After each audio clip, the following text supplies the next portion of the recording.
Hi, I'm Cynthia Nixon. I'm appearing in a play called Distracted right now by Lisa Loomer. I'm here to answer questions that have come in from Broadway.com readers. I think the very, very first play that I ever saw was a Winnie the Pooh production at Riverside Church, where I went to nursery school. And for years I had the poster in my room as a kid. But I also remember seeing a lot of Shakespeare at a very early, like 3 and 4 in the park, and making it through it and trying to understand it. But I have to say, my first real memory of like a Broadway show, I was probably about 10 maybe, and it was Pacific Overtures, which I loved. My kids have not seen me perform very much. My daughter saw The Prime of Miss Jean Brodie, and both of my kids have seen Distracted now. My daughter's seen it twice, my son's seen it once. And I guess they've seen some films that are kind of child appropriate that I did a while ago. I think they kind of get excited when they see my picture around some places, but in terms of watching things that I'm in, they enjoy it, but it's not a special, it doesn't seem to be a special thrill.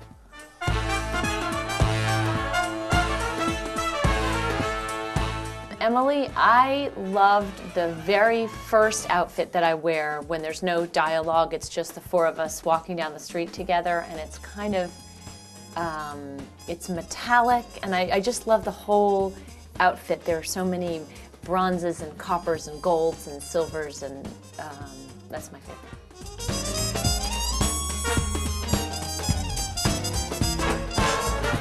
Not really. I mean, there are always a million people to thank, but when you go to the Tony Luncheon, they show you a clip that's all about try and say something memorable, try and say something that will mean something to the people at home, rather than an endless list of thank yous. So I try to stick with that rather than thanking 25 people.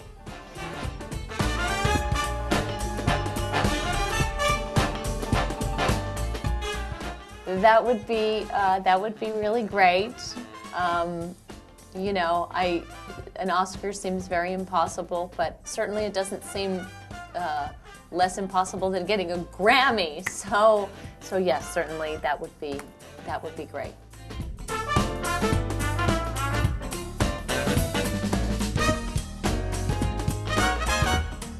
I love Sarah.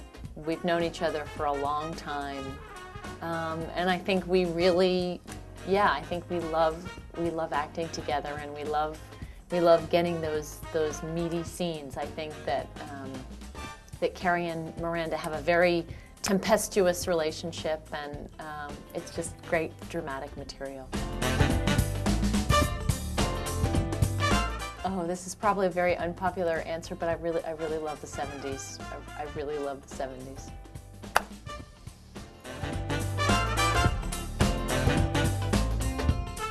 There are so many, but when you ask me that question, the first one that comes to mind is Meryl Streep and Raul Julia in Taming of the Shrew, which is just so many of Meryl Streep's stage performances, but that one in particular is just etched in my memory as just one of the greatest things I've ever seen.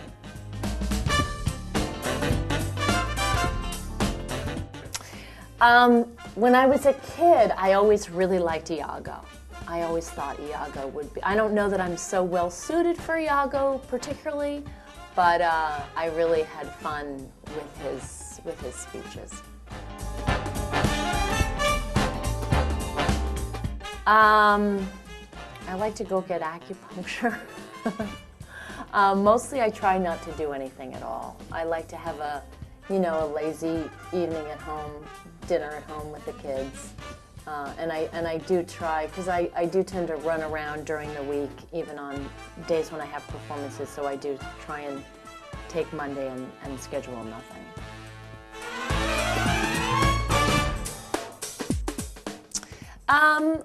My kids, A little bit, but my daughter is 12. She has a lot of interests. I mean, I think she is somewhat interested in performing, but she's really interested in clothes. Like they did a little play at her school yesterday, and not only did she do the costumes for one skit that she was in, but she was hired by a teacher to do a couple other costumes for some other skits. So, and she's a really great writer, and she's an avid reader. So she is going to go to a few weeks of a small theater camp this summer.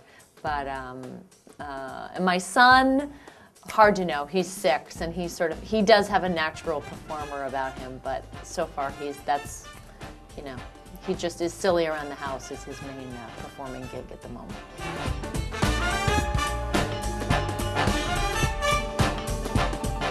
I think that Miranda was in so much pain during the first Sex and the City movie that I hope that when we when we return to her, she will have found her groove again in her marriage, as a mother, as a working person, and I think she will. I think she will. So I feel like the first one was Sturm und Drang, and I just hope she's effervescent and gotten her kick back. I would like to fly. Flying, I think, would be excellent.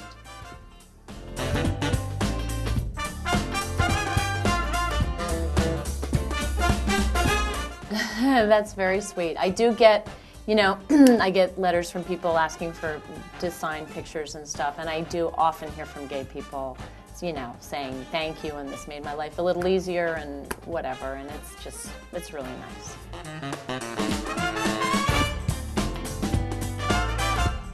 Jude was great. I think he's an amazing actor, and he was so wonderful in that part. He had done it already in London. But as much as I enjoyed Jude, I mean, the whole cast was really incredible. Eileen Atkins, Roger Rees, Kathleen Turner, and Sean Mathias, who directed it, I just think the world of. So it was a very happy experience.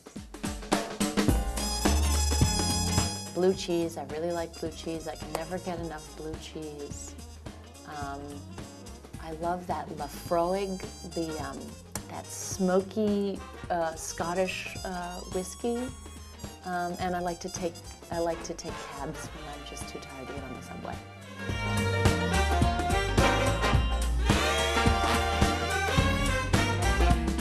I think the sex talk on Sex and the City was fun because we were in such uncharted territory, and we really did, I think, tackle so many topics that had really never been discussed on television before.